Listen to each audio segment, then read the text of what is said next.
Ito ang Broad Streamcast Communicators, ang naiiba at kakaibang plataforma sa digital broadcast mula Luzon, Visayas, Mindanao hanggang sa iba't ibang dako ng mundo. Broad Streamcast Communicators, ang sandigan ng sambayanan mula sa walang labis at walang kulang na pagbabalita, paglilingkod, maglalahad ng mga mapagbuong komentaryo at usaping pambayan para sa kapakanan ng karamihan. Broad Streamcast Communicators, tuwirang maglilingkod ngayon hanggang sa susunod na henerasyon.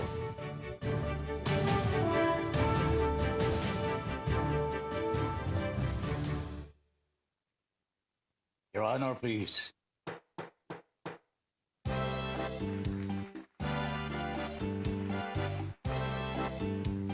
Philippines.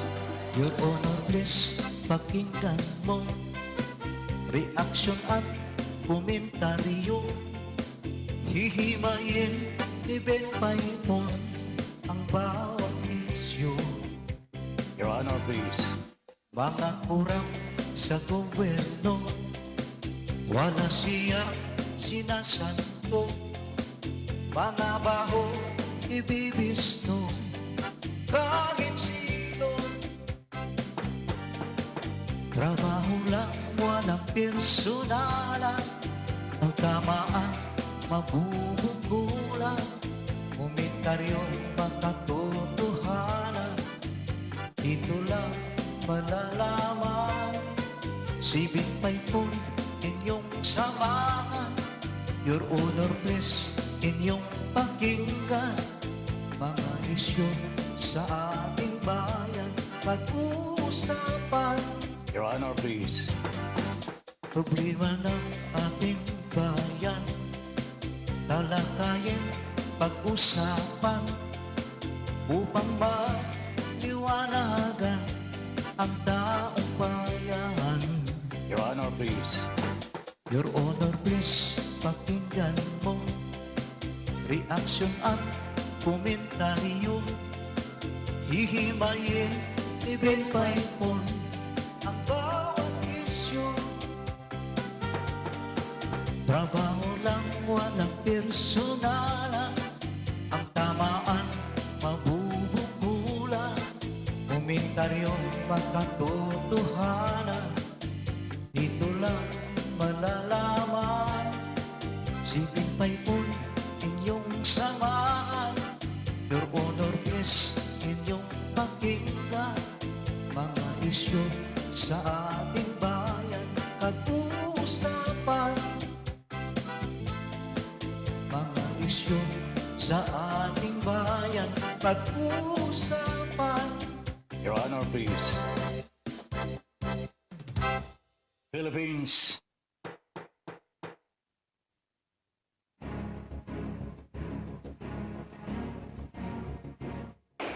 Magkaiba man ang ating pananaw, hindi tayo magkaaway kailanman.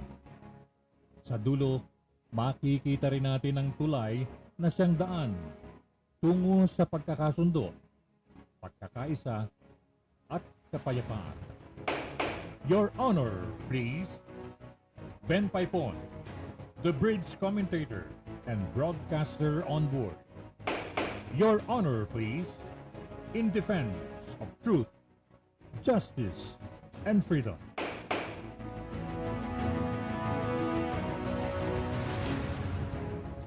Pilipinas, magandang gabi po. Philippines, good evening. Hi, Miss Universe. Good evening. Ben Paipon po, nag-iimbita na. Samahan po ninyo kami dito sa ating programang Your Honor, Please sa Broad Streamcast Communicators. This comes your way every night, alas 8 ng gabi hanggang alas 10 po ng gabi. Yan, Lunes hanggang Biyernes. Ngayon po lamang ho, sana iusap po namin, lagi po ninyong ipa-follow ang ating programa dito po sa ating page na ito, Broad Streamcast Communicators, para mas lalong marami ang manonood dito po sa atin. Ha? Okay? lahat ng mga programa dito sa BSC ay mapapanood po ninyo. Ha? Okay, thank you very much. Ngayong gabi po, mga kabayan, maganda ho ito pag-uusapan nun natin. Hindi na talaga makatiis si Ma'am Lenny Robredo po. Ha? Kaya ho tayo nag-pink ho ngayon eh. Palaban na ho ito. Kakamping, love it. Pogi ni Tata Ben. Bagay yung polo shirt, pati kulay. Oh, kita na ninyo yan? Kasi palaban na ho ito eh. Ma'am Lilian Gabriel. Oy, bukas po yung programa ni Ma'am Lilian, no? Libreng kaalaman, ho. Kailan ba may bayad dito para may connection naman tayo? Puro libre kaalaman. Bukas po alas 10 ng umaga ho, si Ma'am Lilian Gabriel ho sa ating Broad Streamcast Communicators. Okay? Alas 10 hanggang alas 12 po yan. Libreng kaalaman ho, ni Lilian Gabriel ho. Siyempre sa linggo, yan na po yung kantang halian kay Ma'am Lilian Gabriel alas 10 hanggang alas 1 na po yun. 11 to 1. Yan, kantang halian. Alright, tuloy tayo ho. At saka kung nanonood po si Ma'am Jean ng Sala Family, nabasa ko na po yung message po ninyo. We will communicate with you accordingly. Wow, kita naman ninyo. We will coordinate with you soon as time possible. Okay? Nanonood na rin ho si Maricar Francisco. Magandang gabi po, Ma'am Maricar Francisco. John Boler Pulak. Magandang gabi po at Tatay Ping. Rufino Pablo is now watching. Namimiss ko ito si Tatapik talaga ang kanyang mga comments. Felisa Malibiran is watching ho. Magandang gabi po, Ma'am Felisa. Alright. Kanina ho, nabanggit ko po na naghamon na po ang ating candidate for President, Madam Lenny Robredo. Palagay ko, hindi na makatiis ito eh. Gusto niyang magkaroon ng debating one-on-one between Lenny Robredo and Bongbong Marcos. Wala ho akong nakikita masama po dito. I think it's for the good of you, of the people of the Philippines, kung magkakaroon po ng debate. After all, itong dalawa naman talaga ang maglalaban na ho eh. With due respect to the other candidates, with the number of days running through the election, mukhang kita-kita na po natin ang labanan po ay sa pagitan po ni Bongbong Marcos at si Madam Lenny Robredo. At ang sabi po ni Ma'am Lenny Robredo, kinakailangan makita ng taong bayan, ano po ba talaga ang programa ng bawat isa, paano isasagawa, at kaya po bang isagawa? Ganun eh. Because in a debate, makikita po ng taong bayan po eh. Yung body language. Makikita ko yung kilos ng bibig, kilos ng mata.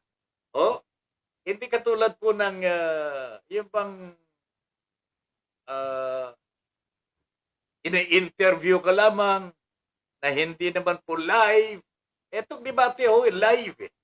Talagang actual, in person, makikita niyo magtatagisan po ng talino yung dalawa. At dito natin makikita sino talaga ang presidentiable. Sino po ba talaga ang may kakayanan manguna, maging Pangulo ng Republika ng Pilipinas. Ang problema po pinatangan na naman po ni BBM ang pagsagot kay Ma'am Lenny. Si Ma'am Lenny mismo ang nag-iimbita kay BBM na magdebate pinasagot lamang po dito sa spokesperson niya. Ganyan paggalang nila dito sa ating Vice President. I think they do not know what respect is all about. No? Si Ma'am Lenny ang nag-imbita Ang sagot to ni Vic Rodriguez, spokesperson, ang debate daw po pagpagbulan ng pag-aaway. Mag-aaway ho kung hindi professionals ang nagdidebate ho. Tignan po ninyo sa France. Macron at Le Pen. Yung magkalaban. Dadalawa lamang po silang kandidato ho eh. Napakaayos po eh. Bakit?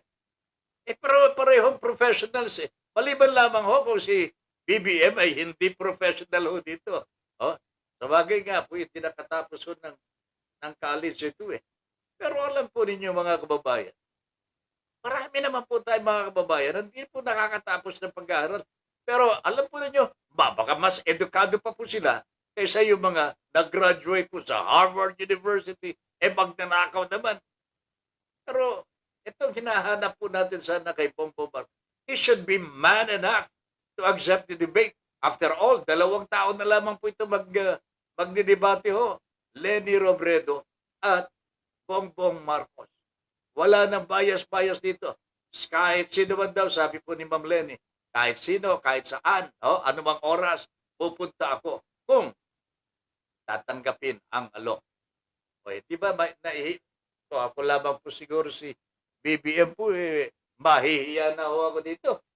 Mahihiya na ako dito. Number 1 pa naman ako sa survey. Hinahamon ako ng pangalawa. Dapat ito ng chance ako na ipaalam sa buong sambayan ng Pilipino, BBM. Ito na yung pagkakataon mo, sabihin mo sa sambayan ng Pilipino, ako ang dapat maging presidente ng Republika ng Pilipinas. But why are you hiding something? Bakit ayaw mong humarap sa taong bayan? Sabi ko, hindi, umaharap naman ako sa mga rallies eh. Pero hindi mo na ipapaliwanag yung gusto makita ng taong bayan. Yung gusto mo lang sabihin sa taong bayan ang nadidinig nila sa iyo. Sa debate meron po mga katanungan po dyan na kailangan mag-isip ka. Di ba? Meron po mga katanungan dapat mong sagutin. Direktsahan yan. Pero kung ikaw ay magtatalumpati sa tablado, yun lamang gusto mong sabihin. Ang gusto mong marinig sa iyo ng iyong mga audience. Sa debate, hindi po ganyan. Kaya takot ito si BBM sapagkat meron siyang kip-kip sa kilikili. Meron siyang tinatago sa kanyang kilikili. Hindi ko alam kung ano yun. Hindi ko po alam. Kasi kung takot kang makipagdebate, meron kang tinatago, either hindi mo kaya or meron kang ayaw mong malaman po ng taong bayan. What could that be? Ano sa tingin ninyo mga kababayan? Something very, very serious na ayaw po ni BBM na talakayin in front of the people. Parang China ito mga kabayan. Ang China, bakit natin isali yung iba dito? Tayong dalawa na lang, Pilipinas at China, mag-usap po dito sa China Sea. Bilateral. Ayaw ng China ng multilateral. Alam naman po ng China, ang dami pong nag-claim dyan sa South China Sea. Kanya multilateral dapat po ang usapan dyan. Pero ayaw po ng China. Bakit? Meron siyang tinatago Meron siyang tinatago Ganyan po si BBM. Meron pong itinatago ito na hindi niya gusto malaman ng taong bayan. Or probably there are issues here that he could not really answer. And that is very, very dangerous for a leader. Mantakin mo, you are not honest. You are not honest, really. You are not honest. Bakit hindi ka nag-file ng income tax returns mo noong 1982 to 1984? Yan pa lamang mga kababayan. Linaw ito As governor of Ilocos Norte, bakit hindi ka nag-file ng income tax return mo? Ano ka mo? Nandun po kayo sa ibang bansa? Hindi governor ka Di ba? At pagka hindi ka nag-file ng income tax return mo, Makakapagbayad ka ba ng buwis mo? Of course not. And therefore, kung walang income tax return filed, that means wala kang binayarang taxes mo. So what does that mean? Tax evader ka. O, bakit hindi mo ba ipaliwanag sa taong bayan ang mga issues na yan? O, yung estate tax ho ng mga Marcoses. Umaabot na ho ng 203 billion pesos and counting po, mga kababayan. Ano na yan? At tatanggapin na po kaya ni BBM na meron silang bahid ng korupsyon. Pagka tinanong ho ang mga ill-gotten wealth ng mga Marcoses, pagka tinanong po ang dahilan kung bakit ihinatulan po ng Sandigang Bayan ang kanyang nanay, si Imelda Romualdez Marcos. 7 counts of graft and corruption, dapat tulong po ito for 77 years, mga kababayan. Pero hindi po nakatikim ng kulungan.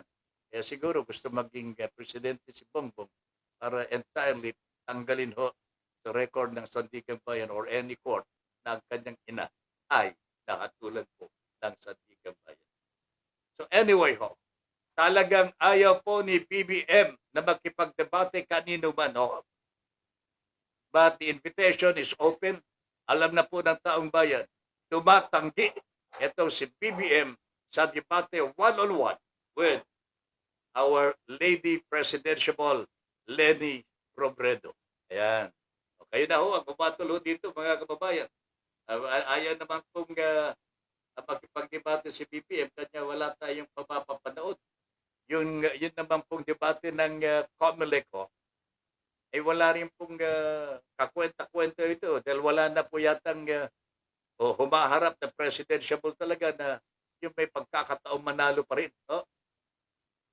Ang mag-a-attend lamang po dito sa panel discussion ho yata ang mangyayari ho dito. Hindi na po mananalo eh. Hindi na po mananalo sa presidential contest. Kanya, what else? No? Ano pang saysay ho nito? Ang debate ho ay para doon sa mga may pagkakataong manalo. Yung mga may pagkakataong manalo. A blessed Friday, Tata Ben, Paipon, Miss Universe, stay safe and healthy. All power po to your honor, please. Hello, Salaw and BSC families. God bless us all. God first. Share that. Sabi ni Ma'am Lilian Gabriel. Yan, nanonood na rin po sa atin. Ang Salaw families, Labam Jean, Elisa Malipiran, and 2 others. Yun. Di po yun kakasak. Sabi ni Felisa Malipiran. Hindi talaga kakasak. And Pausa is watching. And gandang gabi po. Watching na po tabi. Miss Lynn, hi also to all BSC family.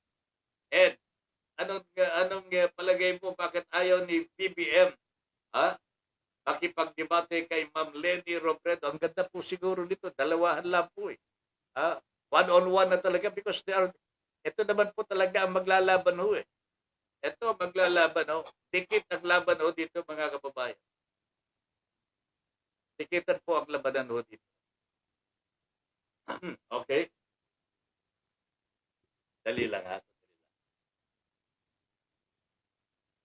Eden Pedro Alves is also watching. Mel Rodelio Militante. Nanonood na rin po mga ito. Yun ba gusto nating maging Pangulo? Ang tanong ni Ma'am Felisa Balibiran. Walang balls na makipagdebate ho. Kala ko pa naman magaling. Matalino. Graduate. Graduate sa isang prestihiyosong university sa London ho, mga kababayan. Yan si Bongbong Marcos. Pero ayaw pong makipagdebate. Gusto niya, tatanungin lamang po siya. At yung itatanong sa kanya, kailangan manggaling ho sa kanya. Huwag kang magtatanong ng iba. Ay tingnan ho ninyo sa yung interview po ng SMNI, yung pinanggalingan kong istasyon. Oh, namimiss ko na rin po yun, mga kababayan. Pero okay na rin. Oh, oh.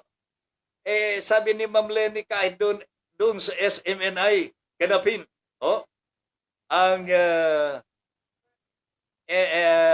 ganapin ang debate. Sabi ni Ma'am Lenny, anywhere. Anong ibig sabihin yun?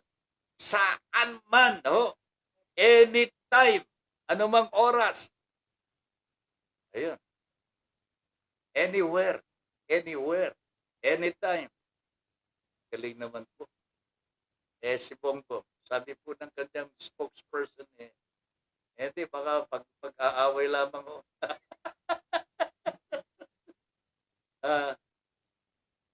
Katwiran ho ng isang nangangatwiran lang. Walang laman ho. Walang laman talaga. But of course, it did not come mismo from Mr. Marcos himself.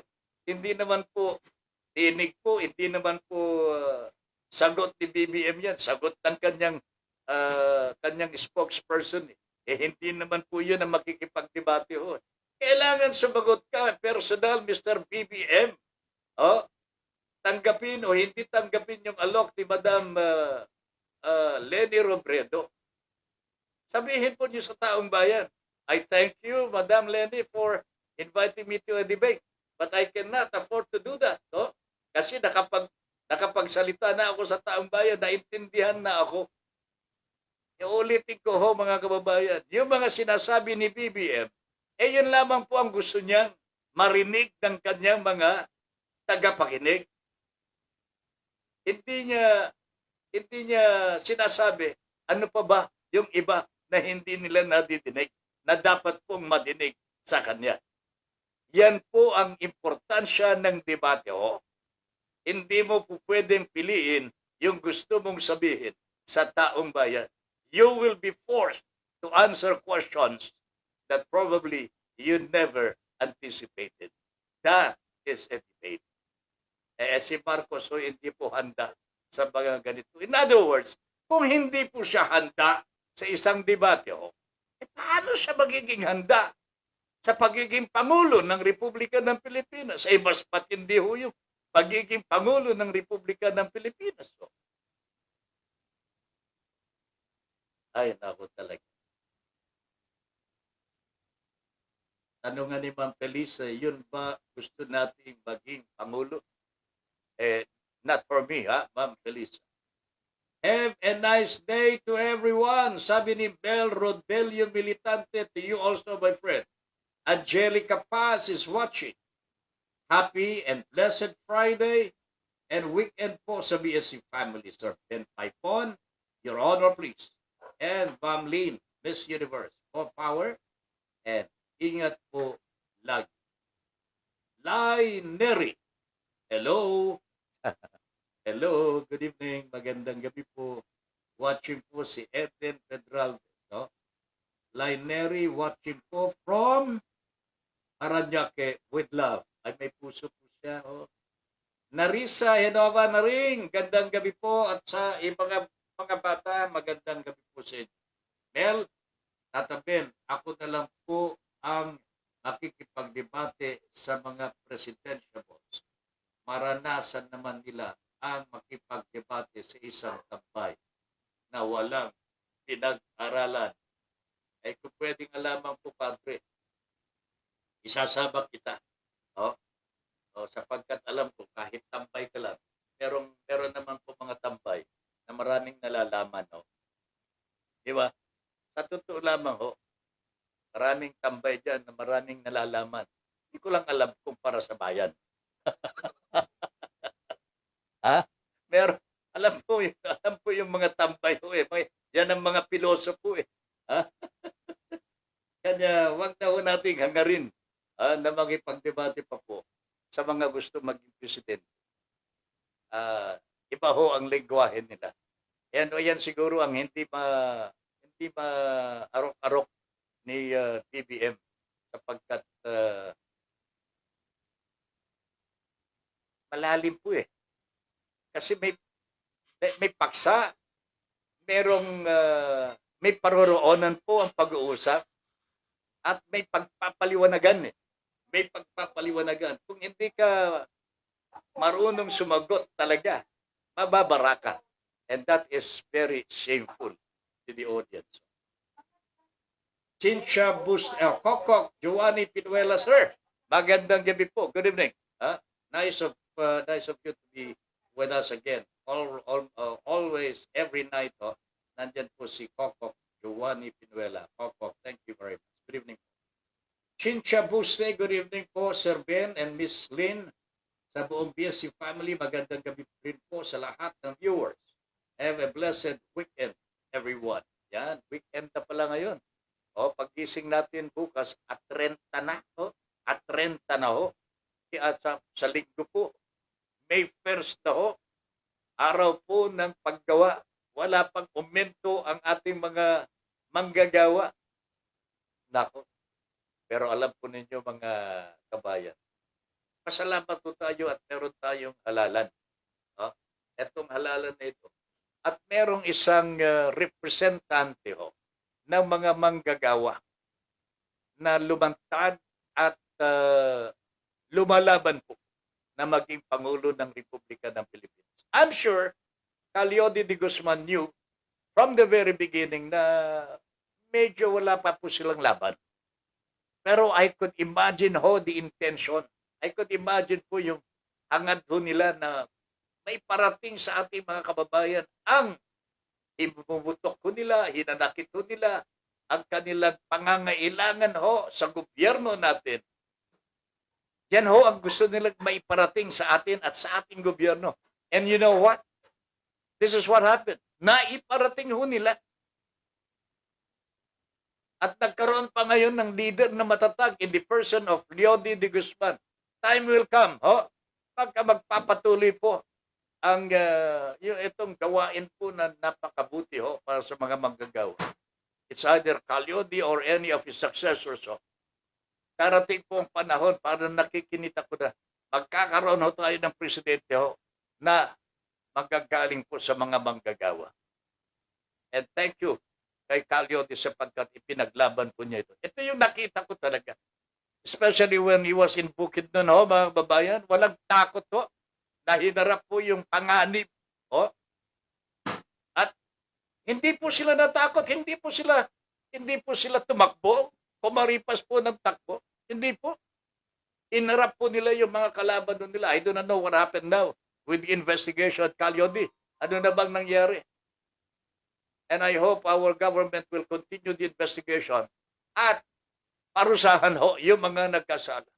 Pero alam ko po mga kababayan, Calyodi has been very successful in his attempt to bring the concerns of the workers sa ating pamahalaan. Nakita na po natin, Nakita po natin na ang mga manggagawa wala ng pag-asa sa gobyerno. Bakit? Ang gobyerno, hindi na po ang gobyernong namamahala. Mga negosyante na mga kapitalista Ito yung namamanginoon dito sa ating gobyerno ngayon. Hostage po nila ang ating po mga opisyales ng gobyerno. Ito ang nakakatakot na nangyayari po dito sa ating bansa. Tingnan ninyo. Meron po bang kapangyarihan ng ating gobyerno na sawatain ang pagbulusok po ng presyo ng gasolina? Pinaubaya na hindi po pinaubaya. Ginawan po ng batas na wag nang makialam ang ating pamahalaan sa presyo ng gasolina. Patakin ninyo yan mga kababayan. Ito nga bata na rin nyo. Pagka umarangkada mga foreign investors po, pasok po dito sa Pilipinas, ang kanilang mga kapital, hindi ko alam kung sino mga foreigners ang papasok dito. 100% capitalization. Saan mo dadalhin ang Pinoy ngayon? May kalaban na po ang Pinoy. Siyempre po, mamamayani ang mga dayuhan. Sino po ito may kursunada dito sa Pilipinas na dito na po magnegosyo po sila? Siyempre mga kainchikan. And this is their purpose. Ito po yung kanilang pakay po mga kababayan. Gawin ang Pilipinas na probinsya ng China. Nangyayari na po ito, mga kababayan. Punta ko kayo sa Pinondo area. Ang dami pong naglalakihang mga gusali ngayon dyan. Mga condominium po, mga kababayan. Condominium po. Sino po ang nakatira ho dyan? I'm not against. I'm not against this Chinese, pero ganito na karami. Ganito na, ibinabahay na po natin sila. Sa ating teritoryo, nandito na po sila. Malay ho ninyo, mga komunista na mga yan. Ubod na ho, mga kababayan ko. This is already the preparation song to the takeover. Alam po ba natin yun? Alam po ng Pangulong Rodrigo Duterte po yan. Siyang Pangulo eh. Siyang kaibigan na Xi Jinping eh. Baka may pinag-usapan na ho sila bago umalis sa pwesto ang Pangulong Duterte. I do not know. Pero tignan ho ninyo ang Binondo ngayon po. Ang ganda-ganda ng area na ngayon dyan ho, mga kababayan. Wala na ho yung mga barong-barong ho dyan sa tabi-tabi. Naglalakihan na po ang mga gusali. Punta ho kayo sa pier. Gamitin po ninyo ang North Boulevard or Mel Lopez Boulevard. Makikita ho ninyo, nagtataas ang mga gusali. Puro condominium po. Hindi ko alam kung gaano karaming mga condominium na yan. Pero sino po ang nakatira? Yung po ba mga nandyan sa Delpan? Yung po ba mga nandyan tinataboy ng mga nandyan sa pier? Hindi po, mga kababayan. Lahat galing po sa China. Paano nakapasok lahat ng mga yan dito sa atin, ho? How the Carabao, ho, mga kababayan? Ay, nako talaga naman. Lilian Gabriel Tatabin, may nagtanong sa interview ni BBM. Ang tanong, ano daw po ang pwede niya maitulong sa kagaya nilang solo parent? Ang sagot ni BBM, isusulong niya ang daycare center para mapakain daw sa feeding.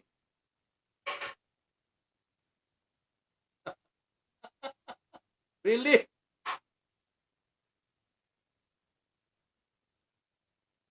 Tinanong yung nagtatanong, sabi ni BBM, o sige ikaw, ano ba ang ating gagawin?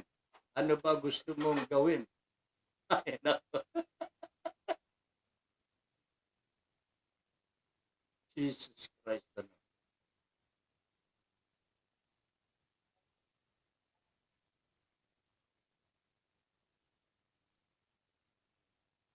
Daycare center lang po, solo parent. Isusulong niya ang daycare center. Meron na tayong mga daycare center po eh.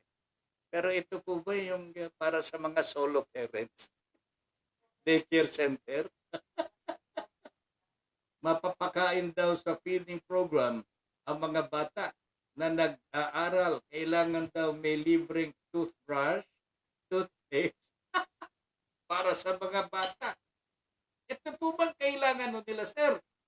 Tinanong yung nagtatanong, sabi ni BBM, o sige, ikaw, paano ba ang ating gagawin? Ano ba gusto mong gawin? Ay, nako talaga nga naman.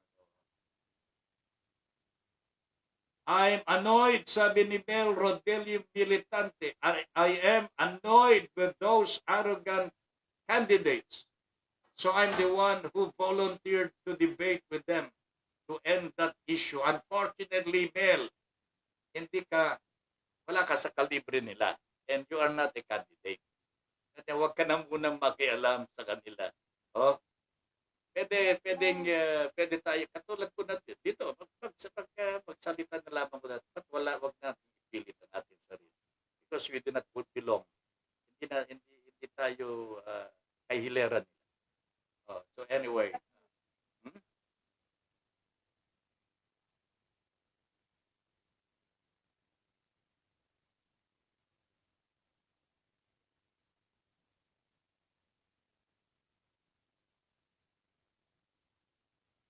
sorry po.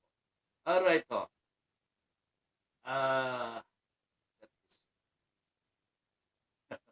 Natatawa ako dito sa daycare center ko ni Ma'am Lilian. Talaga ba yan, Ma'am Lilian? Saan ba nangyari yan?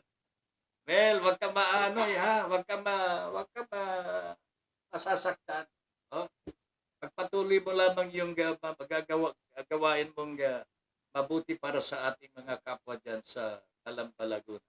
That's already nakakatulong na po sa ating mga kababayan. Hmm? Huwag ka na makialam sa debate ho nila. Ricky Tisoy, pre, I'm watching. Oh, okay, thank you very much. Ready, vote. Ready to vote, ha? Parang Ricky Tisoy. Ilang araw na lamang ko? 29, 30. 10 araw na lamang po. Pero on the 8th, May 8th, wala na hong kampanyahan mo yan, ha? Like it. Oh, Ricky Tisoy. Oh, okay. Nakapink na ako, ha? Sana kayo din. Alright. Tuloy-tuloy ho tayo mga kabayan, ho. Gusto ko lamang pong pasadahan sandali itong nangyayari po sa usaping Espinosa. Mukhang pinagtutulungan na po si Laila de Lima. Again, this is a very controversial issue po na pinaghahati po ang mga Pilipino. Tayo mga Pilipino ho dito, sasabihin po, ako Dilawan, kaya ako Laila de Lima. Very unfortunate ho mga kababayan because that is not what I am. Para bagang, dinemolish po nila yung ABS-CBN. Nagalit po ako, pero I do not belong to ABS-CBN. Di ba? Nagalit po ako talaga, galit ho ako sa ginawa ho nila Marcoleta at saka sila Mike Defensor. Galit talaga ako. But I am not with the ABS-CBN. Nakisimpatya, hindi po. Sa totoo lamang po ako. Sa katwiran lamang ho tayo. Dito po kay Laila de Lima ho, this is one attempt na talagang hinahati-hati ng ang gobyerno natin ng taong bayan. They do not tell the truth. They are not truthful at all. Saan po ba nagmula ang mga kaso na isinampalabang kay Laila de Lima? Nanggaling po sa mga convicts po eh. Galing po sa NBP. Colanco, Erwin Espinosa, sino po ba yung mga... Panginoon ko po, lahat po yun. Samantalang, this is a statement coming from Laila de Lima. I should believe her because she was former Secretary of Justice po natin eh. Dati ho siyang Secretary of Justice eh. Hindi mo po pwedeng gamitin yung mga bilibid, yung mga nasa loob ng kulungan. Bakit? In the first place, hindi mo na pwedeng pagkatiwalaan yan eh. Hindi po pwedeng gawing state witness o kaya crime witness sa mga criminal cases like this. Lalo-lalo na ang sinampahan po ng kaso, former Secretary of the Department of Justice. The prosecutor should know that. Bernardo Guevara should know that. Pero nagpikit ba tao sila? So they are now saying, Espinosa, wala naman problema yan eh. Kasi hindi naman siya state witness. Ipagpalagay na po natin, hindi na po siya state witness. Saan po nanggaling yung mga sinasabi nilang ebidensya o mga nilabag ni Laila de Lima? Hindi po ba nanggaling po sa statement ni Kerwin Espinosa? Unfortunately, yan po ang totoo. So sa ngayon, nag-recant po si Kerwin Espinosa. Ang sinasabi nila ngayon, wala nang problema, walang kwenta yan kasi hindi naman po state witness na ito si Kerwin Espinosa. Well, granting na hindi na nga po siya state witness. So, tignan natin kung aandar po yung kaso pa. Lalong-lalo na malapit na rin po mawala sa gobyerno itong si Digong. I do not know what the next president will do about this case po mga kababayan. Pero ilagay po ninyo, wag na natin pag-usapan pa dito. Whether you are Dilawan or you are blue, you are red, hindi po. Isipin na lamang po ninyo kung isang miyembro ang ng inyong pamilya inaresto. Alam po ninyong walang ginawang masama ang miyembro ng pamilya po ninyo. Pero pinilit na isinama sa presinto. Tinargahan po ng kasong illegal drugs. No bail. Hindi na ninyo mailabas ang inyong anak. Ano ang gagawin po ninyo? Yan po ang ginawa po nila kay Laila de Lima.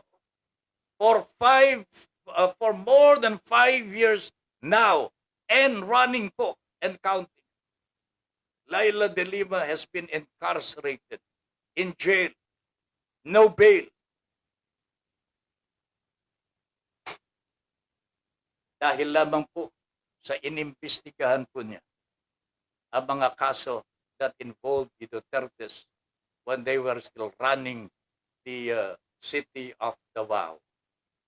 Yung mga DDS po dyan, yung mga, and then napunta na po sa Manila, presidente na po siya. Doon po sa Davao, mayor lamang po siya, pero ang dami na po niyang kaso po. Patay dito, patay doon. Yan po nagsimula sa Davao lahat yan. At dito po nagsimula ang investigasyon ni Laila de Lima because then, she was the Department of Justice Secretary Mga kababayan, dapat alam na po natin yun. Pero kung kalaban nga po ni Mr. Duterte, iniimbestigan po siya. Ginantihan po niya ito. Lalong-lalo na kung nandito na po sa Manila, presidente na po siya, iniimbestigan yung mga patayan sa droga Ayun na kinasuhan po si Laila de Lima. Ginamit po ni Mr. Duterte at ang kanyang mga kasama sa Department of Justice ang mga convicts para makulong si Laila de Lima, no bail. That is what happened to them. So ipalagay ninyo, sarili ninyo. Kapatid po ninyo yung pinakulong ni Digong. Alam ninyong wala siyang kasalanan, hindi po ba sasama ang loob po ninyo? Ilan sa ating mga kababayan under the guise of campaign against illegal drugs ang pinatay more than 26,000 people ang pinatay sa panunungkulan ni Mr. Rodrigo Duterte. Iba po yung mga nakakulong pa na halos hindi na po makalabas kahit hindi po sila nagkasala. This is what is happening in our country today, mga kababayan. Ito ang nakalulungkot Lahat na lamang ng kaso na ginawa ni Duterte, laban sa Dilawan. Yun, Dilawan kasi Yun ang sinasabi ng taong bayan. Pero hindi natin nare-realize na ito panira na po sa pagkatao ng isang Pilipino. A violation of his right. Human rights violation po ito, mga kababayan. Nagparatang ka, wala kang ebidensya. Tingnan ninyo. Sino pang testigo ng prosecution? Tingnan nga natin. Ano po yung ipinaglalaban po ng prosecution para manatili sa detention si Laila de Lima? Tignan ninyo sa Muntinlupa Court, mga kababayan.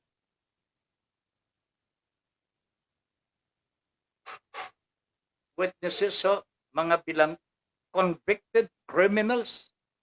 Ito ang inilaban po. Ito po ang iniharap kay Laila de Lima po ng Duterte administration. Mga convicted criminals laban sa head ng Department of Justice. Kasalukuyan po siyang namumuno po noon na Secretary of Justice po, mga kababayan. Yan po si Mr. Duterte sa inyo. Dilawan.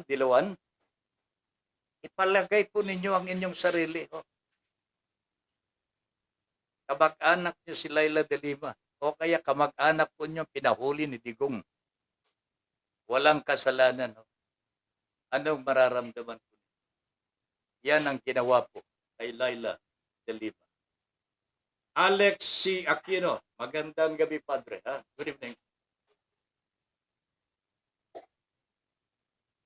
Pinagtutulungan na po nila si Laila de Lima. But she has been there for 5 years, 6 years na po. Magsi 6 years na po. She was elected Senator of the Republic of the Philippines. Ni minsan po yata hindi po nakatungtong sa Senado. Ngayon, hopefully may panalo muli niya ang kanyang candidacy as Senator of the Republic of the Philippines. I will vote for her. Kasi naniniwala po ako sa kanya mga kababayan. Naniniwala po ako kay Laila de Lima. I hope you will also. Sana tulungan po natin si Laila de Lima. And let us help each other have the change today, mga kababayan. Lalong-lalo na sa May 9, sa May 9, when we go to our own precincts for the national elections, presidential elections. Iboto na po natin ang pinapaniwalaan po natin magbibigay po ng ginhawa para sa bawat Pilipino. Hindi po pwede dito yung may bahid ng corruption. Hindi na po pwede sana dito. Huwag na po, please. Huwag na po. We have been under corruption for so many years, mga kababayan. We have never grown. Hindi po tayo umaangat kasi ang mga nabuboto natin, mga nakalagay po sa mga government offices po, ay mga corrupt mga corrupt Ngayon ko lamang po na nalaman na meron pong isla doon sa East Africa Ang pangalan po ay Seychelles. Seychelles, I think nabanggit ko na ito kagabi. Dito pala yung islang yan, nandyan po yung mga mayayaman mga inchik. I don't know if there are Filipinos already there. Mga multi-billionaires po, mga talagang mga mayayaman At dito po nila itinatago ang kanilang mga kayamanan sapagkat total protection po ang ibinibigay sa kanila doon. Hindi ko alam kung sino nagprotekta sa kanila. But that island, wala makakapasok na mag-iimbestiga. Kaninong deposit ito? Kaninong hindi po? Strict confidentiality po ang namamayani po doon sa mga depositors. So there are Chinese there are talagang mga hindi po malilinis Pagka ikaw ay super yaman ay may halo na yan. May halong pandaraya yan. Kanya, naghahanap po sila ng isang lugar kung saan meron pong proteksyon ang kanilang kaperahan. At alam po ba ninyo, itong isang inchik na ito ay siya ang nakabili sa Divisoria Market. According to records po, according to records. And there was no name mentioned doon sa nakabili. Only the address. Kaya nga po, nalaman ko ito Seychelles.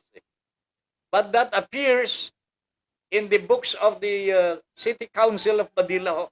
Nandyan po. Sino ang nakabili? Sino ngayon yung mga nandyan, mga shareholders o yung mga big shareholders? Meron pong Chua dyan, meron pong, I don't know the names.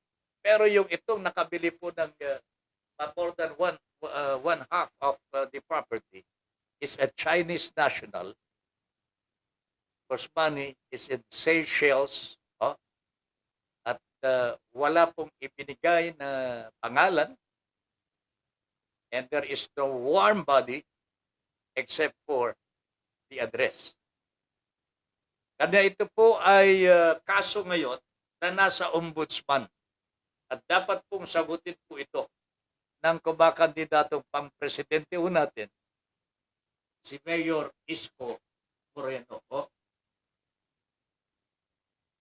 Kasama po niya sa kaso na na-file po dito sa ombudsman. Of course, nandyan po yung kanyang vice mayor po ngayon, tumatapong mayor po ng Manila, Ani Lacuna. Majority floor leader, Joel Chua. Ito po yung mga inabot pa namin nung nag-cover pa po ako as reporter din, no? Diyan sa Manila. Mga konsyal pa ho ito mga ito eh. Nung nandun po kami. Councilor Ernesto Isip Jr. and Secretary to the Mayor, Bernie Ang. Etong si Bernie Ang talaga ang maraming nalalaman ho tungkol dito. Dahil sa apelido pa lamang ho, maikli. Pero hindi ko po sinasabing corrupt yan. Hindi po. Okay? So sila po ang nakasuhan po. Kasama po si Mayor Isko Moreno o Francisco Dumagoso.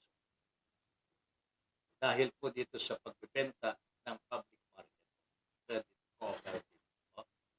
Ito po'y paglabag po sa Anti-Graft and Corrupt Practices Act, Republic Act 3019.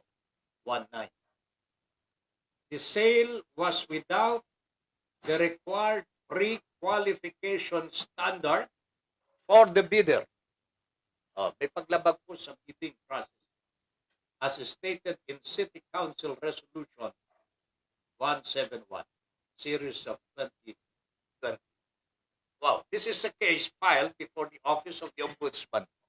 And the accused have they remain, of course, they remain innocent until proven otherwise. So they will have to answer this before the Ombudsman. So nandiyan na po yung kaso tungkol po dito sa Divisoria Public Market Credit Cooperative. Nabenta po ito. There are other properties of the Manila government, city government, that have also been sold already, mga kababayan. But we do not have a complete data about the sale. Wala pa po kanya, hindi pa po natin pwedeng talakayin dito po sa ating program. Pero this is one case already. Na pag-isip-isip po tayo sapagkat ang nasasangkot po dito ay tumatakbo bilang presidente po ng Republika ng Pilipinas. The one who barked the wrong tree and made accusations at the wrong time. Oh. Mel Rodelio Militante, as long as anger, paranoia, and misinformation drive our political debate, there are unhinged souls among us who will feel justified in turning to violent remedies or imagined threats. Maybe. Maaaring mangyari ito if you include all the candidates for President Mel.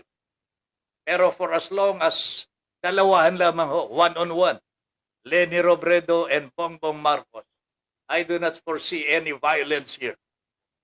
Because I presume, dalawa lamang mo sila, kaya nilang mag-behave. Okay? And I know, Leni Robredo is a professional. Abogada yan, ekonomista, at likod bayan na ho eh. Di ba? Vice President pa po siya. Bongbong Marcos is the son of a former president. They are expected to be professionals already. So why do we expect anything that is violent in the debate? I don't see any. Unless meron mag-umpisa. Itanong natin sa ating sarili kung sino po pwede mag-umpisa sa dalawa. Di ba? So, para sa akin ang debate that is called by Leni Robredo is something that is beneficial to the Filipino people. Nakikita ko magbubunga po ito ng maganda sapagkat makikita natin paano sila sumagot eh. Wala issue na hindi po pwedeng sagutin. Hindi katulad po ng mga interviews taped or live. Pinili mga questioners. Hindi po malalaman ng taong bayan kung ano po yung ibang mga issues na dapat po nilang malaman at manggagaling po ang kasagutan mismo sa taong may kinalaman. Di ba?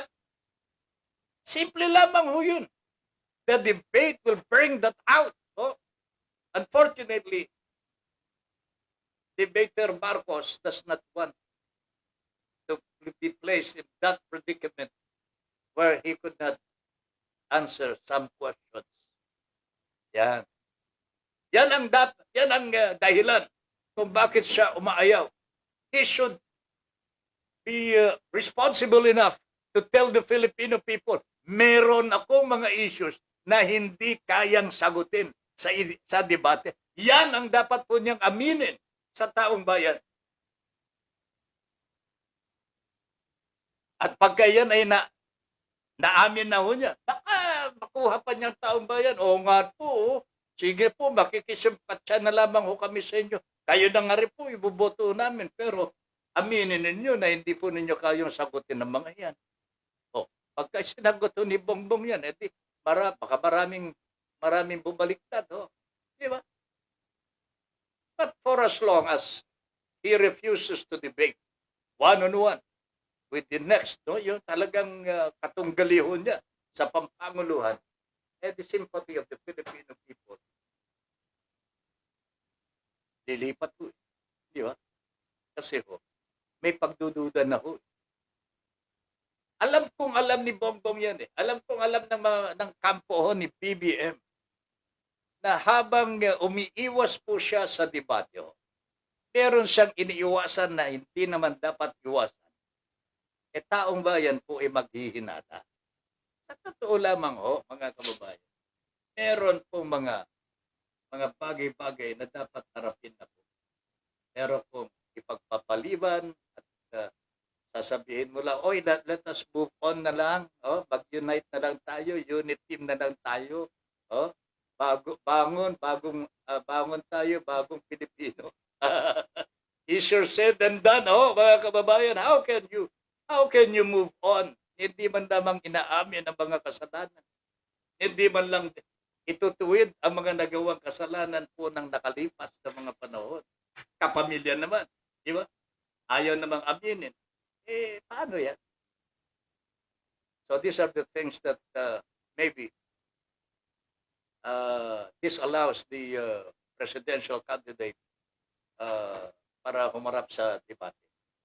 And it's very unfortunate for him to do that because he will miss the people's sympathy in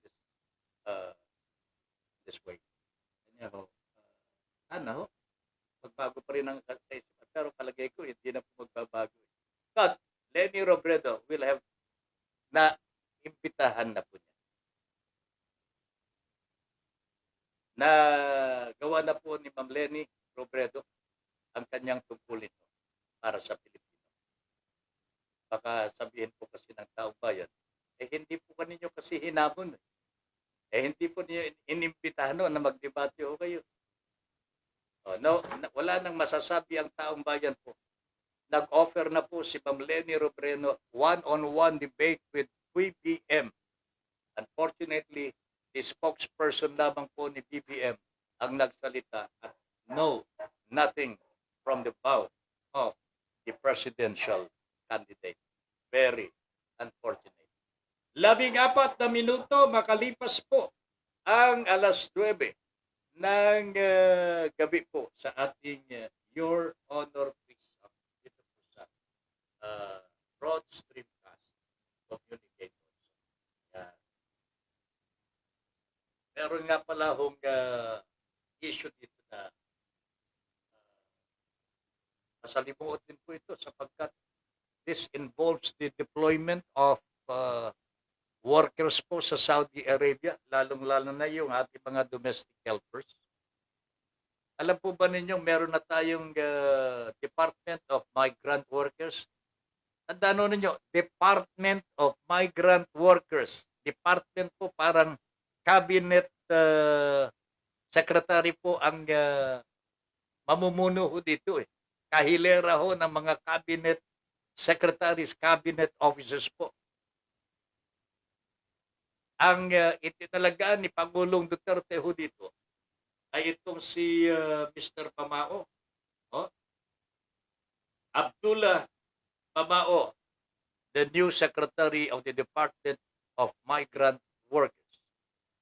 Hindi pa po natatapos ang kanyang IRR or meron pong reklamo ho itong si Secretary Mamao tungkol sa IRR para makapagsimula na hong mag-discharge ng functions po nitong Department of Migrant Workers, DMW. Ang ganda pa naman ng pangalan.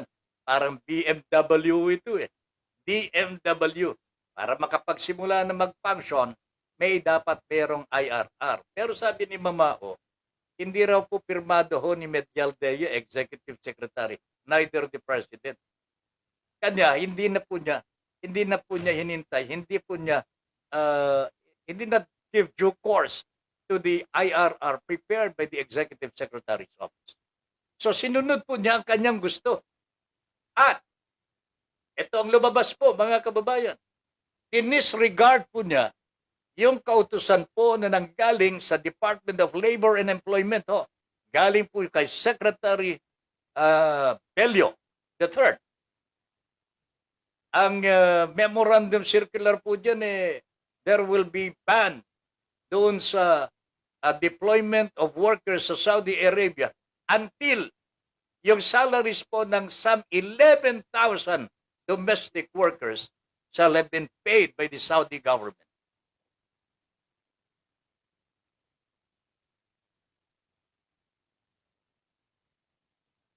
Yan po ang kautusan nanggaling po sa Department of Labor and Employment. Pero binaliwala ho ni DMW. DMW Mamao. Kanya nagkakaroon po ngayon ng iringan yata itong dalawang ito. Sabi ni Bello, no, the ban stays. Nung naglabas po si Bello ng ganong statement, wala na tayong narinig kay DMW. Hindi ko alam po kung sumunod o hindi sumunod. And I don't know kung ano ang pagkilos ko yon sa POA kung pinapayagan po nila ang mga new hires, mga domestic helpers for Saudi Arabia.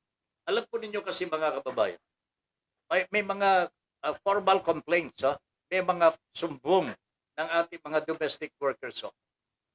Some 11,000 of them, parang ito yung bilang ho ng mga taga-ABS-CBN na nawalan po ng trabaho. Ito ay baka wala ng trabaho ngayon doon sa Saudi Arabia na baka nandito na po sa ating bansa.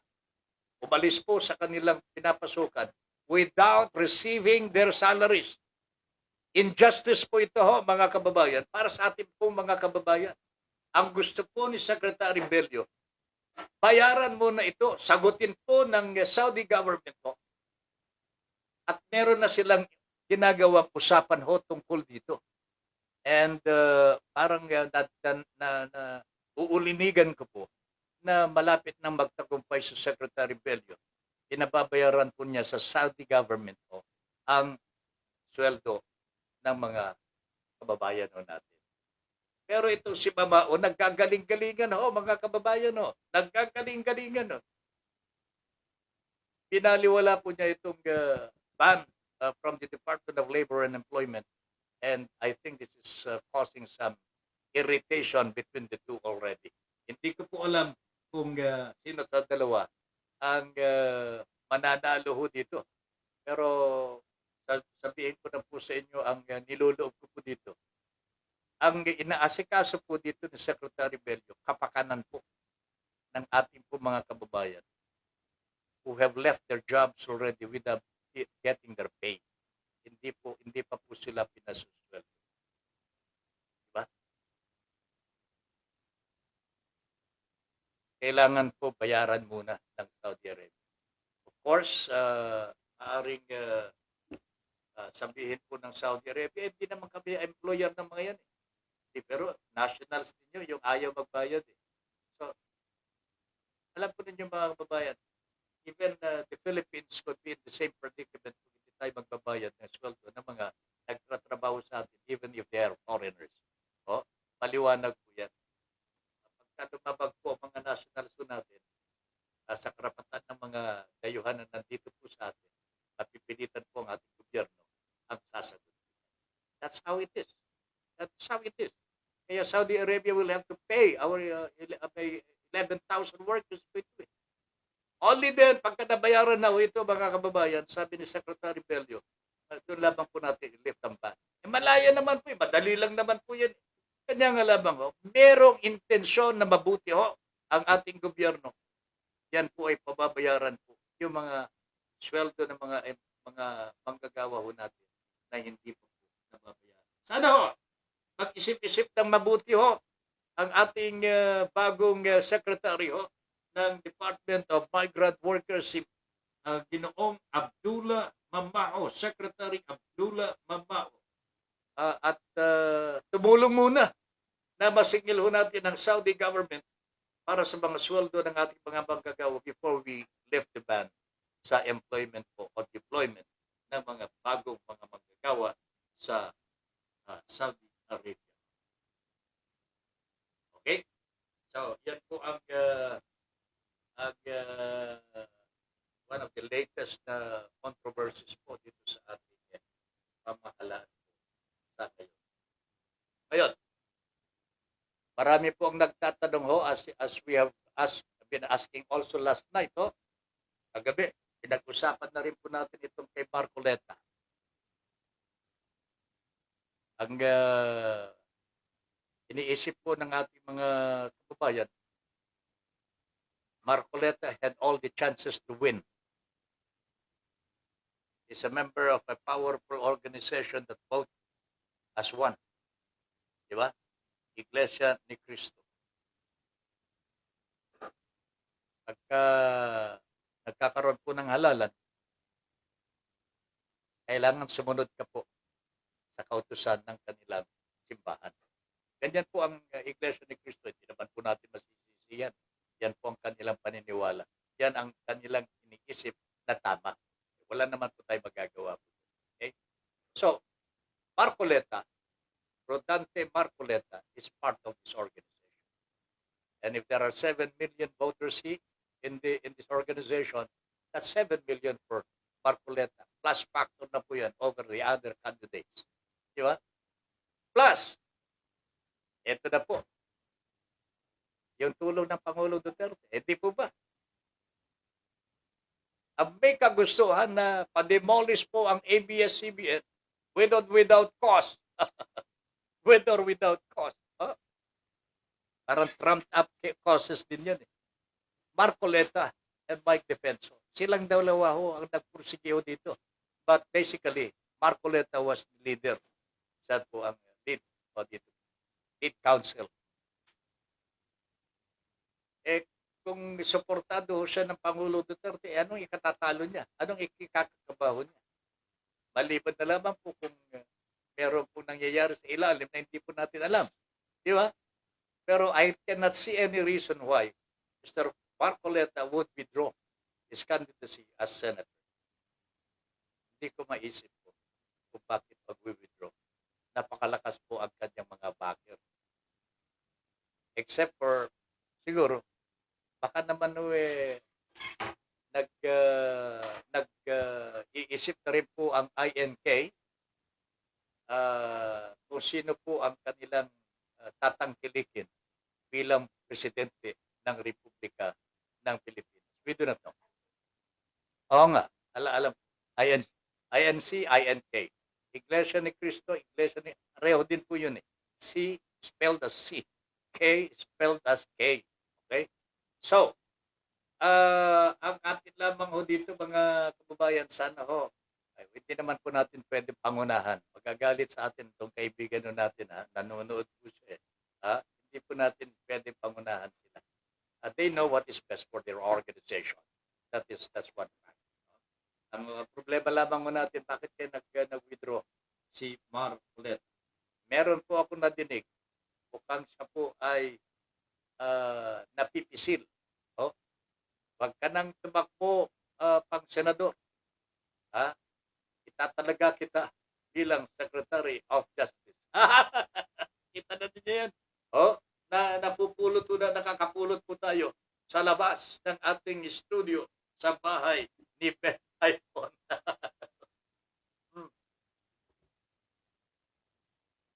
Ano yan? Junior Dal is watching. Ha? Padre, good evening. Comments po kayo, ha? Ricky Tisoy, so true. Ayan. Yan, so true. Mga criminals, labo. Oh. Alam po ninyo, itong ginamit ng mga testigo labang kay Laila de Lima, puro convict ho eh. Talagang pusakal na kriminal ho. Meron pong yung karnaping leader ho. Pagkatapos drug lord, ito ang inihilera ho labang kay Laila de Lima. Di ba nahihiya ang gobyerno ho natin dito? Oh, sana ho wag ng kriminal ang ginamit po ninyo dito. Wag ng kriminal. Hindi po kami natatakot na tawagin ho silang criminal because they are convicted criminals. Di ba? Witness ho, mga bilanggo, sabi ni Ricky Tisoy, paano mapapaniwala ang taong bayan na totoo na kaso itong isinampalabang kay Laila de Lima ho, mga kababayan? It's very unfortunate, really. It's really very unfortunate. Alex Siakin, Mel Rodelio Militante, as long as anger, paranoia and misinformation drive our political debate, there are unhinged souls among us who will feel justified in turning to violent remedies for imagined threats.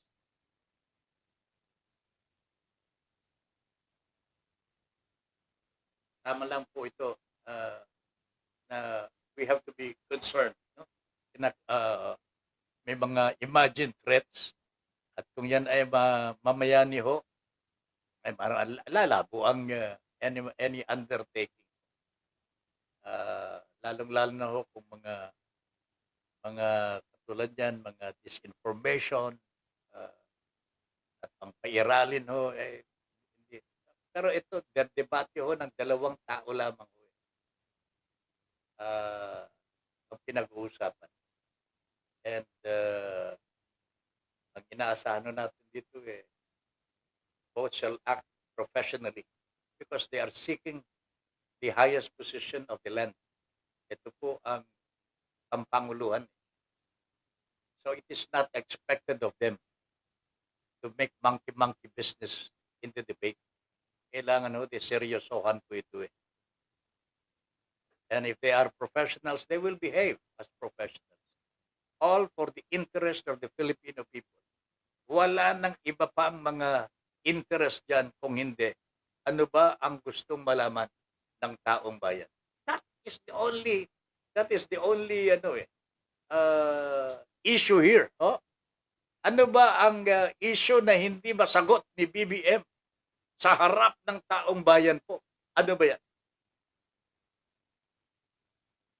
Yan lang naman po Meron ba?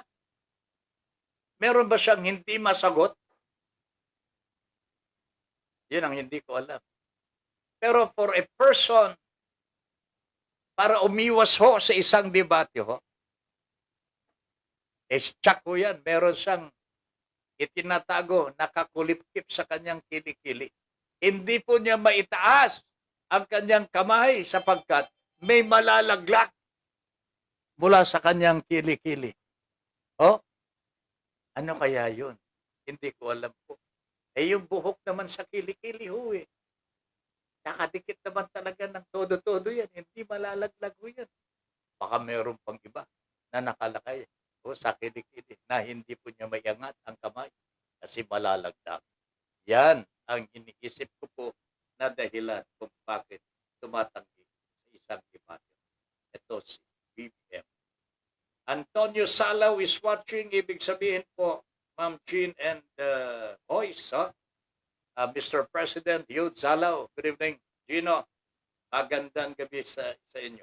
I will be getting in touch with you tonight. Okay? Lilian Gabriel is still watching. Magandang gabi po. Mel Rodelio Militante. The great trouble with most men is that those who have been educated become uneducated.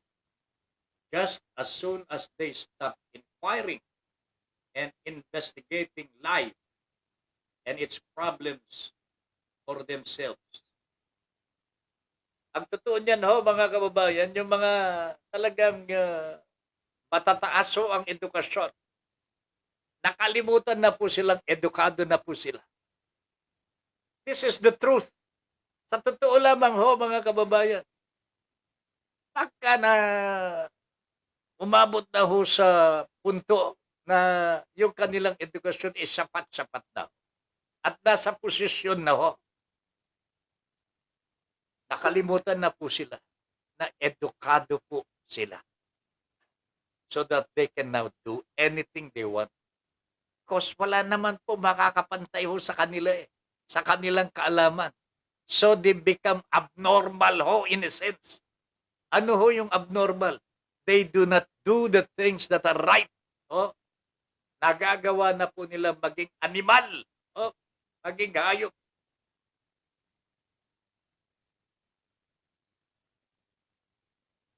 Yan ang totoo ho. They forget or intentionally forget that they are educated. Kasi pagka sinabi mong edukado ka, alam mo yung tama at hindi tama eh. But these educated people, tama ka dyan, Mel. Oh? These educated people intentionally forget that they are educated. So they can do anything. Oh? Including doing bad. Kasi alam nila walang makakapanteho sa kanila eh. Sa larangan ng pagpapaliwanagan. Edukado yan eh. Di ba? Magtatanong lang po janitor. Ano magagawa ho ng janitor? Di ba? So nagagawa po nilang gusto nilang gawin kahit hindi po tama. At yan po ang trait ng mga educated people. Tingnan ho ninyo. Tagapamahala ho natin. But of course, not all educated people act or have a character like that. Educated people, some of them remain educated. Oh. Kahit pataas po ang kanilang katungkulan, alam po nila, educated po sila. Hindi po nila nakakalimutan na as educated people, dapat po tama ang kanilang gagawin. Hindi po ba? Pero yung mga opisyalis po natin ngayon, ang labo-labo ho yata ngayon. Educated nga po sila, pero nakalimutan po nilang educated po talaga sila. Because they are doing something wrong eh. Meron po silang ginagawang hindi tama ho eh. Ang educated person does not do anything that is bad or against his education. Mga kababayan. Di ba? Di ba, Mel? Yan ang ibig sabihin ni Paring Mel dito eh. The great trouble with most men is that those who have been educated become uneducated just as soon as they stop inquiring and investigating life and its problems for themselves. Hindi na sila nagtatanong. Alam na nila kung anong gagawin nila eh. Unfortunately mga kababayan, itong mga edukadong ito, pagka nasa posisyon na, nagtatanong din po sila pero para sa kanilang sarili. Nagagawa po nila ang gusto nila sapagkat walang makakapantay sa kanilang kaalaman. Alam nila kung paano magnakaw. Alam po nila kung paano itago ang kanilang nakaw na yaman. Di ba? Yan po ang malungkot sa mga edukado eh. Marami po talagang mga edukado dito sa atin na taliwaso sa kanilang pinag-aralan ang nangyayari. At yan po, pinakamalungkot. Kaya yan ang dapat po natin tignan po sa panahon na ito. We are going to have this election. Isipin na po natin yung tama. Yung totoo. Di ba? I think we have enough. We have learned so much already in this election. Marami na tayong natutunan ho dito. Marami po tayong napupulot na aral ho dito. Marami po tayong napag-alaman na hindi po natin nalalaman ng mga nakalipas na mga panahon. Wag na natin sayang sa mga pagkakataon. No? Sapagkat this will lead us to a better life. No? Alam ko po yun. Alam ko. Tata Ben, sabi ni Mel, may mga politikong may pinag-aralan na din po akong nakakadebate. Tama po kayo. Tingin nila sa sarili nila, sila na ang pinakamagaling. Hindi naman po sa pagmamayabang. Isang katulad ko lang ang gumising sa mga nahihibang nilang kaisipan na hindi lahat ng may pinag-aralan ay tama at kailangan tingalain. That is true, Bel. You're right. Tama ho yan. Hindi lahat ng mga, ang totoo niyan, mas maraming mga edukado ho ang corrupt. Nakalimutan ho nila, that they are educated. Yung pang word educated connotes very important thing in life. Yung edukasyon mo ang nagmumold sa iyong karakter sa asal mo, sa ugali mo. Yan po ang yan po ang dapat nagmo-mold. Yung ano bang nagmo-mold sa Tagalog? Yung bang naghuhubog sa iyo. Pero pinipilit mong kalimutan yan. Kasi meron kang vested interest. Ano yun? Gusto mong pagkamal ng pera. At alam mong kaya mo Kasi edukado kayo Alam na alam mong kaya mo Kasi edukado ka. At yung mga nasa paligid mo, ay hindi nila alam yun. Hindi nila matutuntun yan. Yan ang ginawa ni Marcos Alam niyang he is the brightest among the brightest when he was the President of the Republic of the Philippines. That is true. He was siguro the brightest president we ever had, mga kababayan. Educated po, abogado ho yan Magaling. Pero anong nangyari ho? Nagkamal ng pera ho. Pera ng taong bayan. Pati asawa ho niya.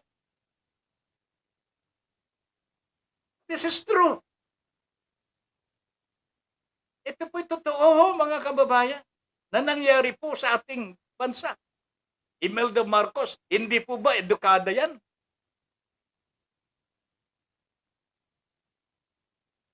Yung mag-asawa ho, talagang they had all the best education the world can offer ho, mga kababayan. Anong ginawa nila, Mel? Anong ginawa ho nila?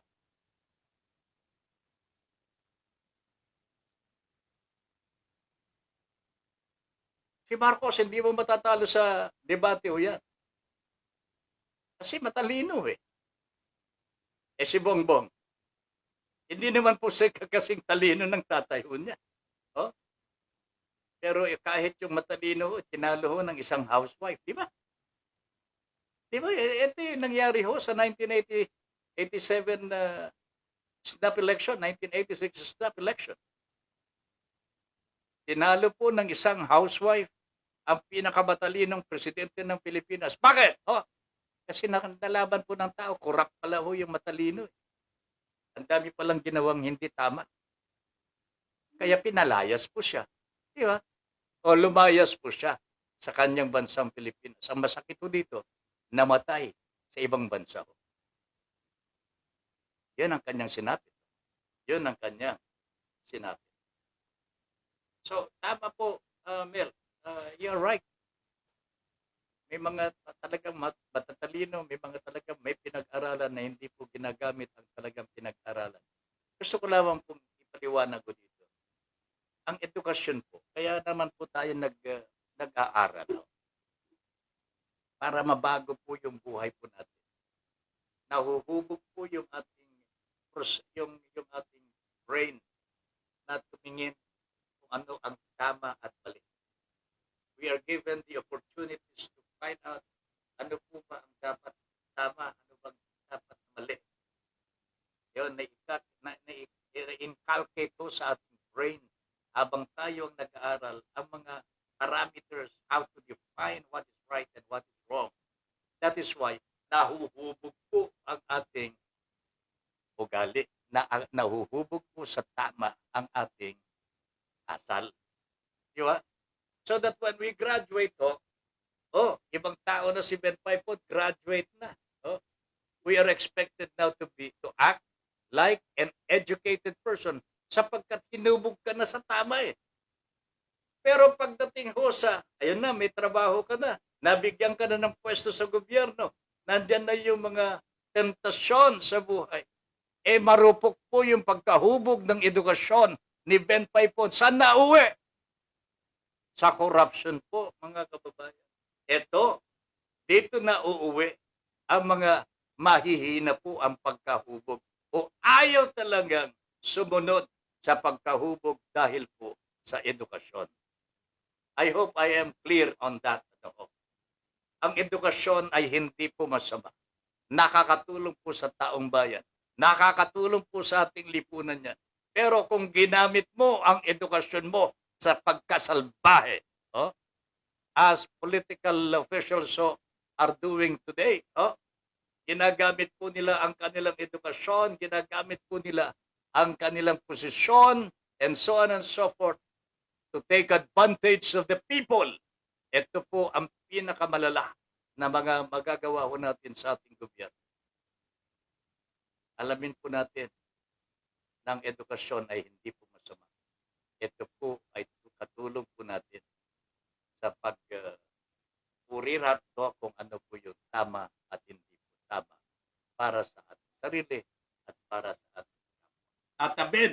Sabi po ni Mel, ito ang gusto ko kay Paring Mel Maraming talagang debater ka ba nung araw, Padre Mel? Tatabin, may mga politikong may pinag-aralan na din. May pinag-aralan na din. May pinag-aralan na din po akong nakadebate. Tama po kayo, tingin nila sa sarili nila, sila na ang pinakamagaling. Di naman po sa pagmamayabang. Isang katulad ko lang ang gumising sa mga nahihibang nilang kaisipan na hindi lahat ng may pinag-aralan ay tama at kailangan tingalain. Ayan. Mel, you're right. Tama ka dyan. Tama ka dyan. Junior Dal, nagsama-sama na ang mga uni-thieves. Ayaw nilang manalo si VP Lenny at ang kanyang mga kaalyado sa dahilang sasakay sila sa wheelchair o maghimas ng rehas na bakal siguro ito. Ayan. Nagsama-sama na ang mga uni-thieves. Ayaw nilang manalo si VP Lenny at ang kanyang mga kaalyado sa dahilang sasakay sila sa wheelchair o maghimas ng rehas. Ay, nako talaga. Lino Henova is watching.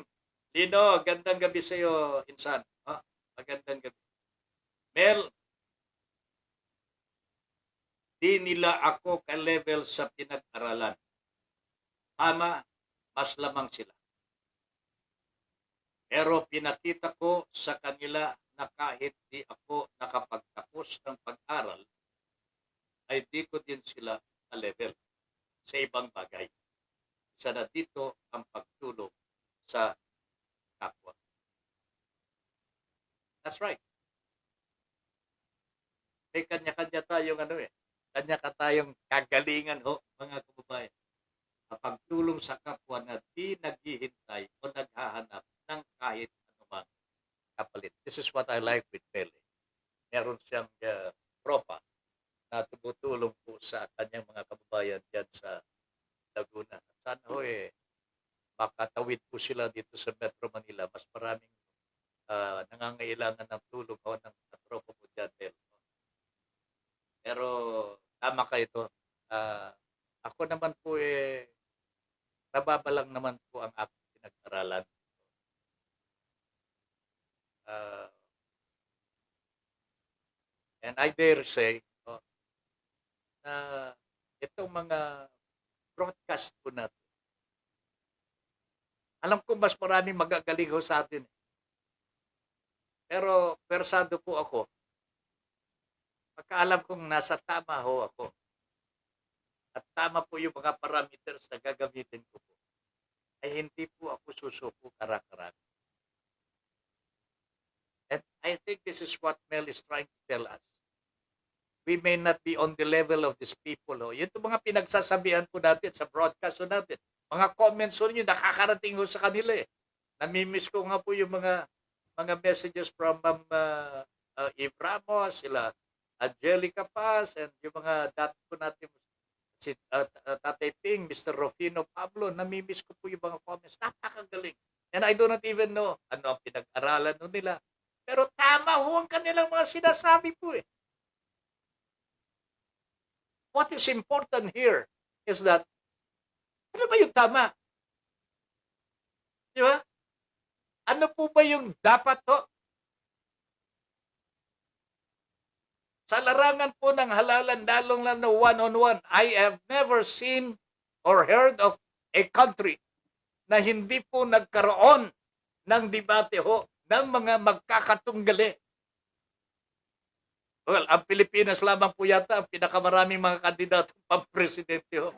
Sa Amerika, dalawahan lamang po dun eh. Sa France, ganun din po. Sa ibang mga bansa na yung mga matatayo ko, dalawahan lang. Dito po sa atin, ang dami-dami po eh. 12 ho yata yun. Pero ngayon, nauwi na po sa dalawahan. Kanya ho, the debate should be here between the two. Para may pagpipilian na po ang taong bayan. Tingnan po niyo yung sa France, yung binabanggit ko po kanina. Sa France po, napakatahimik po eh. Ipinaubaya po nila na yung magpagdedebatehan po will spell glory for the winner, doom for the loser. At wala hong reklamo.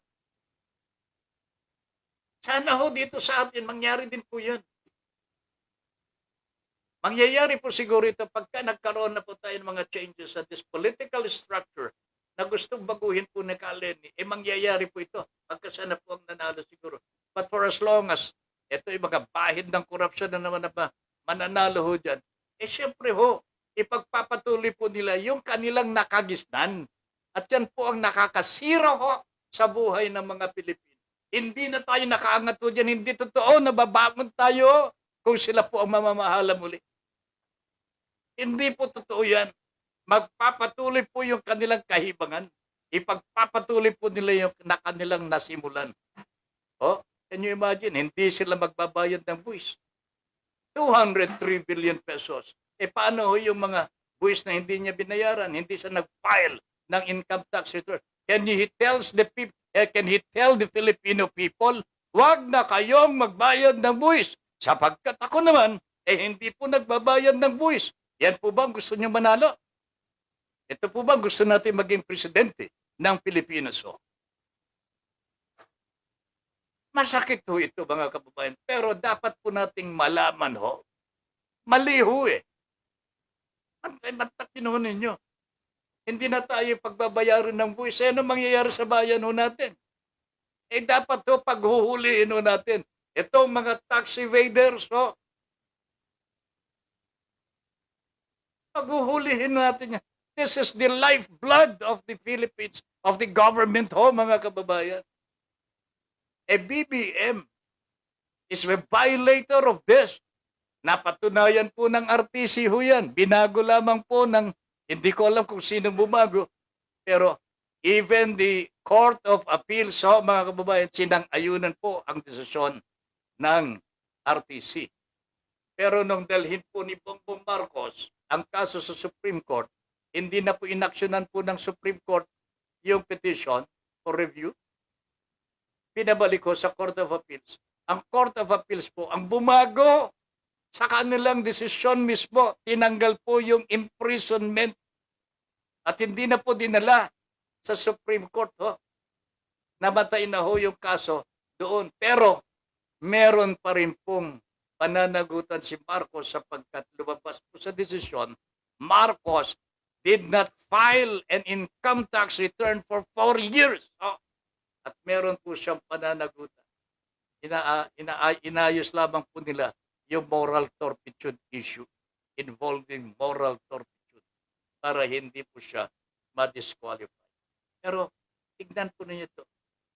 Makatwiran po ba yan? Makatwiran po ba mga kababayan? Kaya nga po ang COMELEC po nag-iisip din po ng malaliman ito. Kanya nga lamang karamihan po sa kanila appointed na po ni Pangulong Duterte. Kakampi po naman ni Bongbong Marcos yan. So lahat ng mga cases po for disqualification ay ayos na.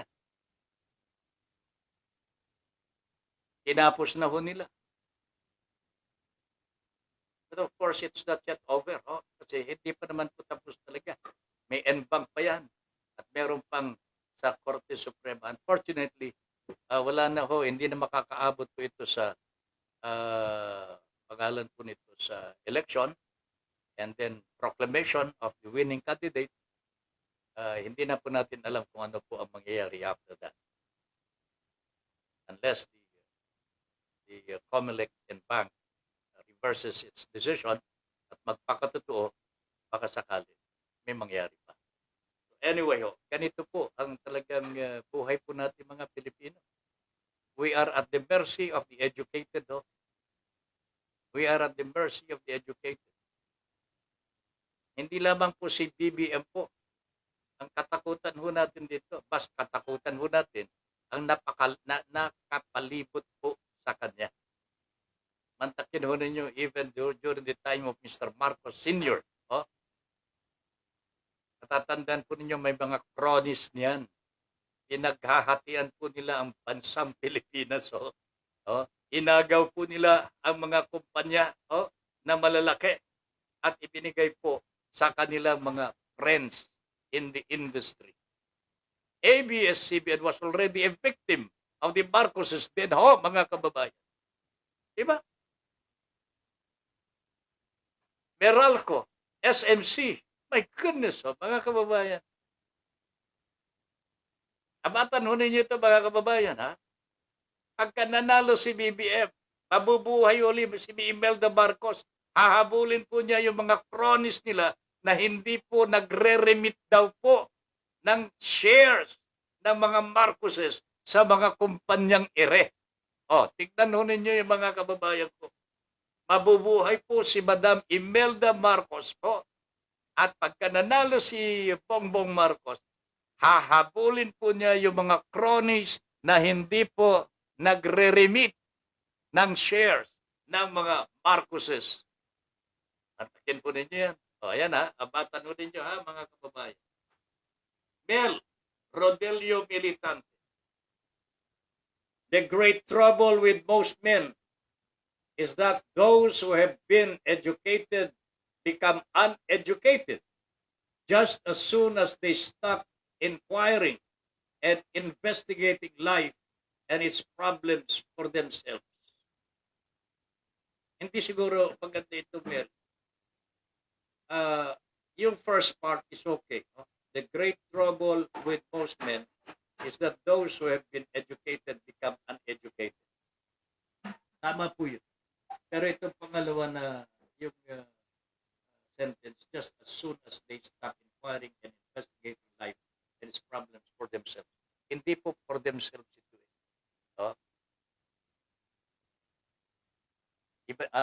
Meron na pong ibang layunin po.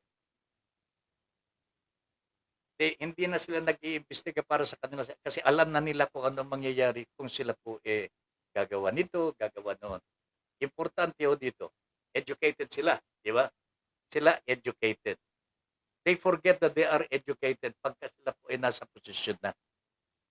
Kusa na lang nila nakakalibutan ito sapagkat they do not have to inquire because they know what to do already.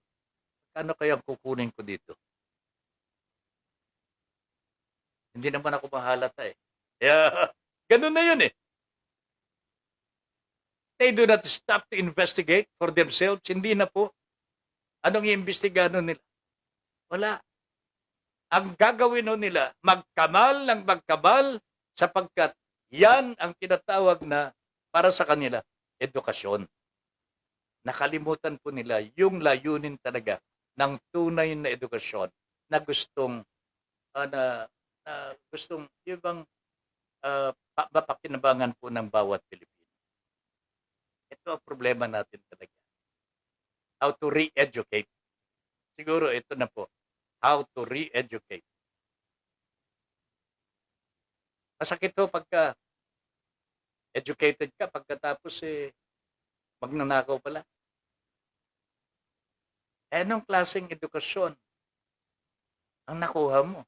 Ang tinapos mo? Criminology? Hindi naman yung criminology, hindi naman po crimes talaga eh. Oh? Pero science of crime. So, criminology. Pero, kleptocracy. pag nanakaw talaga, ho?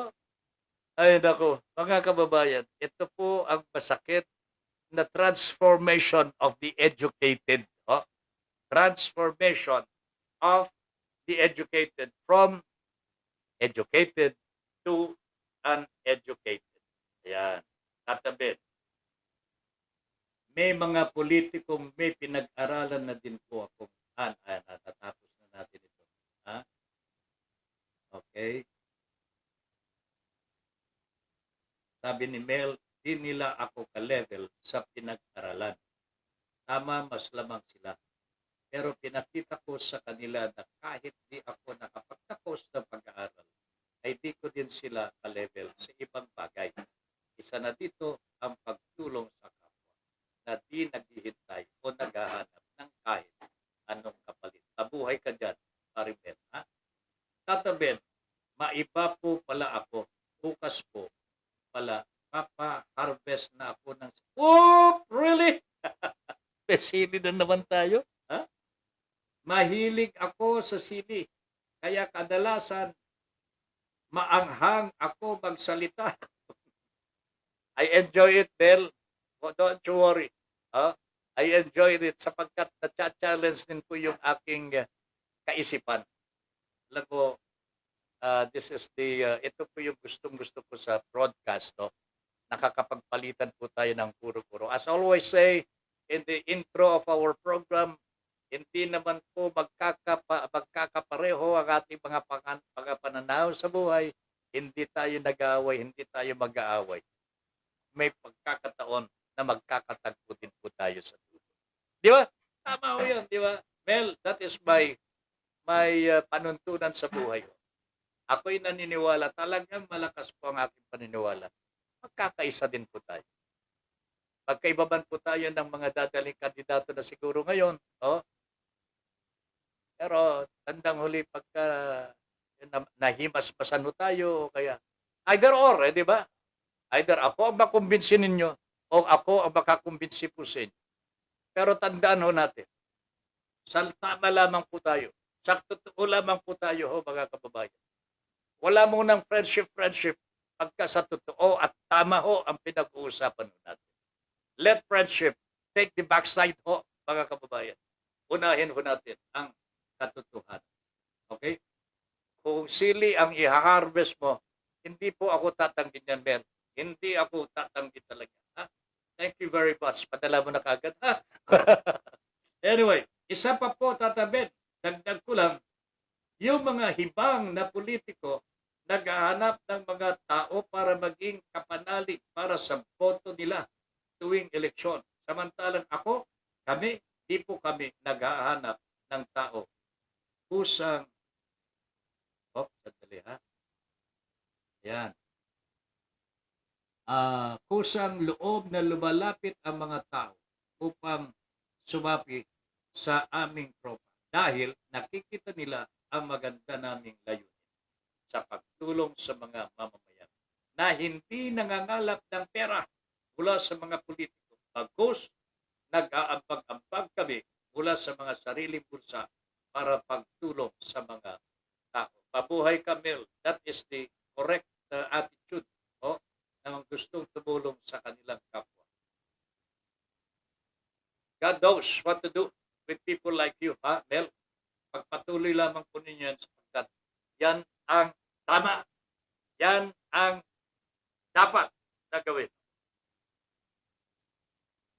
There are times na gusto nating sitahin yung politiko. Gusto nating pagsabihan. Pero ingat lamang po tayo sapagkat may mga pamamaraan na pwede. Huwag po tayong basta-basta na makikialam. Huwag lang tayo basta makikialam. Pero tandaan po ninyo ito. Ang sabi po ng Panginoong Diyos, ako ang tama, ako ang iyong kakampi. Ang ibig sabihin po niyan, yung masama, hindi po niya kakampi. Okay? Ipasa Diyos po natin ang mga ito. Pero may pagkakataon talaga that we have to do something to destroy what is evil. Ito si Putin mga kababayan ng Russia. Hindi ko lang alam kung bakit hindi pa po pinuputol ang sungay nito ng mga taga-NATO. Grabe na po ang ginagawa niyang paninira Patay, bata, matanda, babae, lalaki. Wala na sinisino po. Ukraine is devastated, totally devastated. Ang mga tao po, naglipanan napunta na po sa iba't ibang mga European countries. And Putin continues to wreak havoc yan po sa bansang yun. Nananakot po, magkakaroon na po ng World War III pagka tumutulong pa rin po ang mga NATO countries. Tignan ho natin po, pero ipagdasal po natin ang conversion of Russia. Ipagdasal ho natin ng Diyos na po ang mamahala po sa kanila. Sana kunin na po siya ng ating Panginoong Diyos. No? Sana kunin na po siya ng ating Panginoong Diyos. Ricky Tisoy, ayag ka ba doon? Kunin na po siya ng Panginoon, di ba? Para hindi na po makapanira. Mga kababayan, wala na tayong oras. Mel, I am very grateful. Maraming salamat sa mga comments mo. Alam ko maraming matututunan ng ating mga kababayan po sa mga comments po ninyo. At sana po ipagpapatuloy po natin ito sa tuwi-tuwi na. Lalong-lalo na sa ating programa, Your Honor, please, 8 o'clock in the evening hanggang alas 10 po ng gabi. Wala na po tayong oras. Magpapaalam na po si Tata Ben. Maraming salamat po sa lahat ng mga nakisa at nanood sa ating programa. Ben Paipon po, nagsasabing thank you very much for allowing us into your homes and for giving us the privilege to be of service to you. Good night, everybody. Inyong natunghayan ang makabuluhang pagtalakay sa mga isyong napapanahon. Hanggang sa muli, dito pa rin sa Broad Streamcast Communicators. Para sa malayang pamamahayag. Your Honor, please. Maraming salamat po.